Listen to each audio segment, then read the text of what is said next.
लक्ष्मीनाथसमारम्भां नादयामुनमध्यमाम् अस्मदाचार्यपर्यन्तां वन्दे गुरुपरम्परां यदिराजाय विद्महे श्रीभाष्यकाराय धीमहि तन्नो रामानुजार्य प्रचोदयात् ஆழ்வார்கள் திருவடிகளே சரணம்.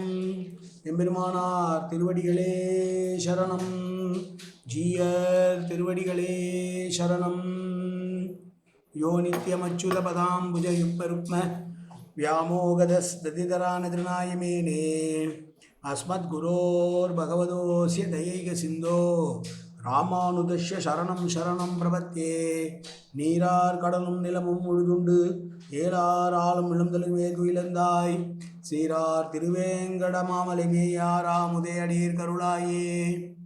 எல்லாம் வல்ல ஏழுமலையான் பெருங்கருணையால் 4000 திவ்ய பிரபந்த பாசுர பதிவேற்றங்களின் வரிசையில் இன்றைக்கு 2618வது நாள் பாசுர பதிவேற்றம்.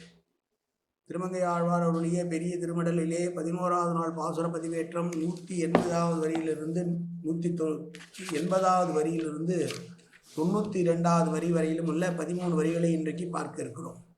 எப்போதும் பெரிய திருமடல் சொல்வதற்கு முன்னால் அரையர் எழுதிய தனியனை சேவிப்பது வழக்கம். பிள்ளை திருநறையூர் அரையர் அருளி செய்த பெரிய திருமடல் தனியன். பொன்னுலகில் வானவரும் பூமுகளும் போற்றி செய்யும் நன்னுதலீர் நம்பி நரையூரர் மண்ணுலகில் எண்ணிலைமை கண்டு இறங்காரையாமாகில் என் மண்ணு மடல் ஊர்வன் வந்து என்று.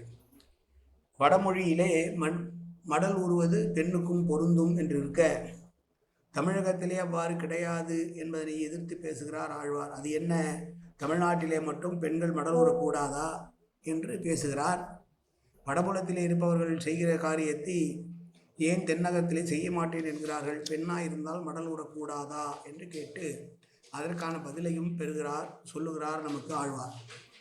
சென்ற வரிகளிலே பார்க்கிற போது ஆழ்வார் தானான தன்மையிலேயே பேசினார். இப்போதும் அப்படித்தான் பேசுகிறார். மடல் ஊறுவதற்கு காரணம் இருந்தும் கூட மனதிலே வைராக்கியமான உணர்வுள்ளவர்களாக இருப்பவர்கள் எப்படி இருக்கிறார்கள் என்று பேசுகிறார் இந்த வரிகளிலே.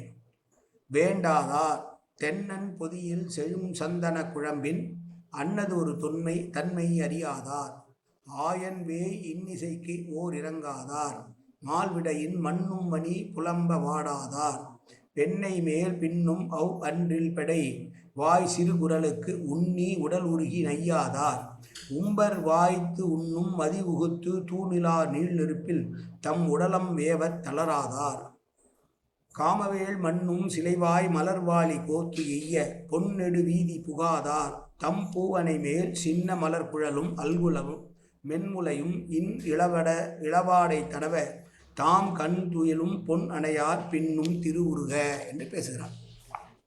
வடநெறியிலே கூறப்பட்டிருக்கிற அறத்தினால் காமம் என்பது ஆணுக்கும் பெண்ணுக்கும் இருப்பதனாலே பெண்ணானவளும் ஆண் இல்லாவிட்டால் அவனை தேடி செல்வாள் என்று சொல்கிற போது தமிழ் மரபிலே அது கிடையாது என்று சொல்லுகிறார். அப்படி தமிழ் மரபிலே இல்லாததனால் எவ்வாறு இருக்கிறார்கள் அவர்கள் என்று சொல்கிறார்.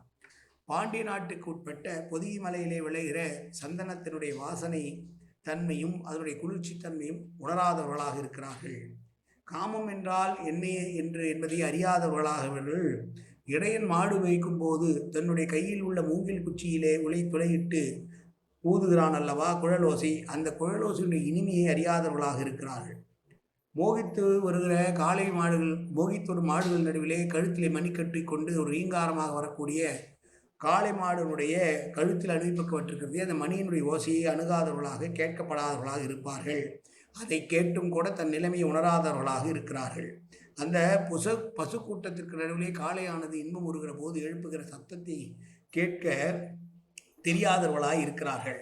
பனை மரத்தின் மீது அமர்ந்து கொண்டு ஒன்று பிரிந்தால் ஒன்று உயிர் வாழாது இருக்கக்கூடிய அன்றில் பறவைகள் ஆண் பறவைகள் எங்கோ சென்று விட்டன என்பதற்குனால் தீனஸ்வரத்திலே கூவுகிற பெண் அன்றில் பறவைகளுடைய குரலை கேட்பாதவர்களாக இருக்கிறார்கள். அப்படிப்பட்டவர்கள் சந்திரனுடைய குளிர்ச்சியான கிரணங்கள் தன்னுடைய உடம்பிலே பட்டு காமவசத்தால் அது உருகி சூடாவதை கூட உணராதல் இருக்கக்கூடியவர்களாக இருக்கிறார்கள். மற்றவர்களுக்கெல்லாம் சந்திரன் குளிர்ச்சியாக இருந்தாலும் கூட காமவசப்பட்ட இவர்களுக்கு சந்திரனுடைய குளிமை கூட சூடாக தோன்றினாலும் அதை பற்றி ரசிக்காதவர்களாக இருக்கிறார்கள். காமனானவன் தன்னுடைய கையிலே இருக்கக்கூடிய வில்லிலே வைத்து மலரம்புகளை தொடுத்து இவர்களை துன்பப்படுத்துகிற போதும் நான் அப்படியெல்லாம் இல்லை, நான் மடல் உற மாட்டேன் என்று சொல்லுகிற பெண்கள் இந்த தமிழகத்தில் இருக்கிறார்கள் என்று தமிழகத்திலே இருக்கக்கூடிய தமிழ்நாட்டிலே மடல் உருவதல் பெண்களுக்கு கிடையாது என்பதை எதிர்த்து பேசுகிறார், சாடுகிறார் ஆழ்வார். அப்படிப்பட்ட சில பெண்கள் தம்முடைய மகரந்தனுடைய மலர்களான படுக்கையில் தன்னுடைய சிறிய கூந்தல் இடை தன்னுடைய மெல்லித்தனம் முதலியவற்றை இளம் தென்றல் வருடி கொடுக்க அதனால் காமவசப்பட்டாலும் கூட அதையும் ஆனந்தமாக ஏற்றுக்கொண்டு இருக்கிறார்களே தவிர மடல் உடுவேன் என்று வெளியிலே வருவதில்லை. இவர்கள் நன்றாக வாழட்டும், என்னால் அப்படியெல்லாம் இருக்க முடியாது என்று ஆழ்வார் அவளை பார்த்து வஞ்சப்புகழ்ச்சியாக பேசுகிறார். ஆழ்வார் பெண்ணாக மாறி பெருமாளை பிரிந்திருக்கிறேன், நான் கண்டிப்பாக அவனை தேடுவதற்காக எந்த வேலை வேண்டுமானாலும் செய்வேன் என்று சொல்லியிருக்க, இவள் நிலைமையையே ஒத்த பல பெண்கள் தங்கள் காதலர்களோடு சேர்ந்திருக்க வேண்டும் என்று எண்ணினாலும் கூட மரபின் காரணமாக அவ்வாறு மடல் உற மாட்டேன் என்று சொல்லுவதனாலே ஆழ்வார் இவ்வாறெல்லாம் பேசுகிறார். நீண்ட மாட வீதிகளிலே மடல் ஊற புறப்படாமல் நாங்களெல்லாம் பரிதாண்டாதவர்கள், நாங்கள் இங்கேதான் இருப்போம் என்று கதவை அடைத்து கொண்டு இருக்கிறார்களே, இவர்கள் எப்படிப்பட்டவர்கள் என்று வியாக்கியானம் செய்கிறார் பெரியவாச்சான் பிள்ளை. பொன்னணையார் என்பது மிக சுக அனுபவம் அனுபவிக்கக்கூடிய நிலைமையில் இருக்கக்கூடிய பெண்களாக இருந்தாலும் கூட இவர்கள் அதை அனுபவிக்காமல் இருக்கிறார்கள். இங்கே சந்தன குழம்பு, ஆயனுடைய குழல் ஓசை, ரிஷபத்தினுடைய மணி ஓசை, அன்றிலின் குரல், சந்திரனின் கிரணம், காமனுடைய மலக்கிரணங்கள், கடைகள், தென்றல் காற்றினுடைய வாடைத்தன்மை எல்லாமே பொதுவாக காமத்தை தூண்டுவதாக இருந்தாலும் கூட இந்த பெண்களை அது துன்புறுத்தாமல் இருப்பது எப்படி என்று எனக்கு தெரியவில்லை என்று சொல்லி, இவ்வாறு இருப்பதனால்தான் ஆண்கள் நம்மை ஏமாற்றுகிறார்கள், நாமும் அவர்களை பிரிந்திருக்க முடியாமல் மடல் உற வேண்டும் என்ற தன்னுடைய கருத்தை ஆழப்பதிவு செய்கிறார் ஆழ்வார்.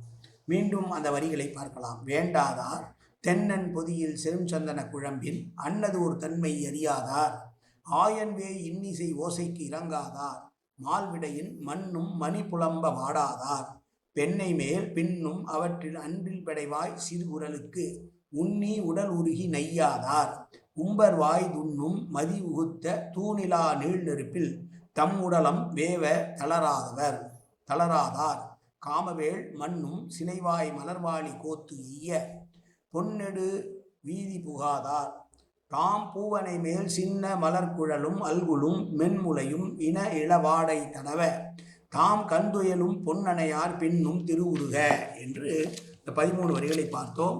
நாளை அடுத்து